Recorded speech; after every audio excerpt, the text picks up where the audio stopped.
Hello everyone, welcome to Small Model Car. Today we have got a Shelby Daytona Coupe. For those who don't know, Shelby was a small company which used to make lightweight sports car before they started their partnership with Ford and had GT40 and various other cars. And Cobra and Daytona were one of the most famous products from them. So this is from Hotwheels from Mainline. Let's open it up and check how does it look.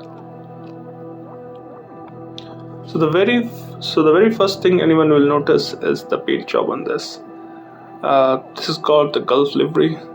So the paint, the blue and orange paint, and you can see Gulf on the side.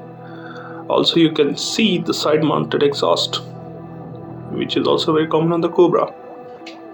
You can see the wheels are different size, and these wheels have been used on models forever. Up front you've got the headlamp, you got the fog lamps, but none of them are detailed. You also got the scoop in the hood right there, and some vents on then there's another small scoop here, again because it's not painted, so it's not really visible. Same goes with the grill. The grill is there, but it's not painted or detailed.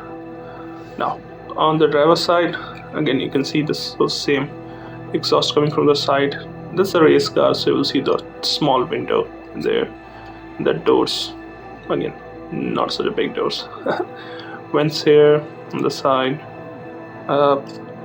Does front engine, but whoa, I've never seen a tire in the trunk. So you see that one there.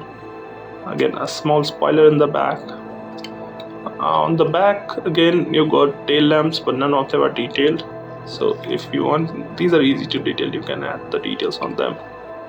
Coming to the passenger side, again almost identical, the only difference being the fuel filler cap. So about the casting, I've never seen this one before. It might have released earlier, but it's not in my collection, so when I saw one, I had to get one. Well, that's all from my side. Thanks for watching.